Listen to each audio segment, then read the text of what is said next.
কি মন খারাপ? একটা ছোট্ট গল্প বলি, মন ভালো হয়ে যাবে। প্রচন্ড ঝড় হচ্ছে, মাঝ সমুদ্রে জাহাজ চূর্ণ বিচূর্ণ, সবাই মারা গেল, কিন্তু একজন মানুষ ভাগ্যক্রমে ভাসতে ভাসতে একটা দ্বীপে চলে আসলো। আসার পর প্রথম দিকে তার মন যথেষ্ট খারাপ। প্রতিদিনই সে সৃষ্টিকর্তার কাছে প্রার্থনা করতো, আল্লাহ কোনো একটা জাহাজ মিলিয়ে দাও, আমি যেন বাসায় যেতে পারি কোনোভাবে। একদিন যায়, 2 দিন যায়, মাস যায়, কেউ আসে না হেল্প করতে। এক সময় সে নিজে কিছু কাঠ খড় জোগাড় করে একটা ঘর বানালো এবং থাকতে শুরু করলো। কিছুদিন পর একদিন মাছ ধরে ব্যাক করার সময় সে দেখলো তার বাসাটায় আগুন জ্বলে গিয়েছে এবং পুড়ে ছাই।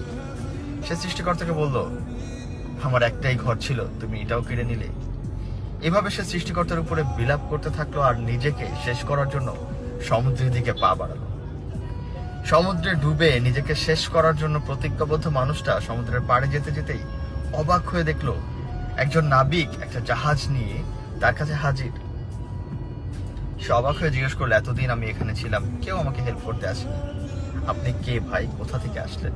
বললো, কিছু সময় আগে আপনি যে ধোঁয়া পাঠিয়ে সিগন্যাল দিয়েছেন, এর মাধ্যমে আমরা বুঝতে পেরেছি আপনি হয়তো বিপদে আছেন, তাই আমরা এখানে চলে এসেছি। মোরাল অফ দ্য স্টোরি, আমরা সবসময় মন খারাপ করি, মাঝে মাঝে চিন্তা করি সৃষ্টিকর্তার এই ডিসিশনটা হয়তো আমার জন্য পারফেক্ট ছিল না, কিন্তু কেন উনি এমনটা করলেন? আর এভাবে নিজেকে হারিয়ে ফেলি, ব্লেম করতে থাকি, আমার ভাগ্যটাই হবে সবচেয়ে খারাপ। কিন্তু না, এটা উচিত না।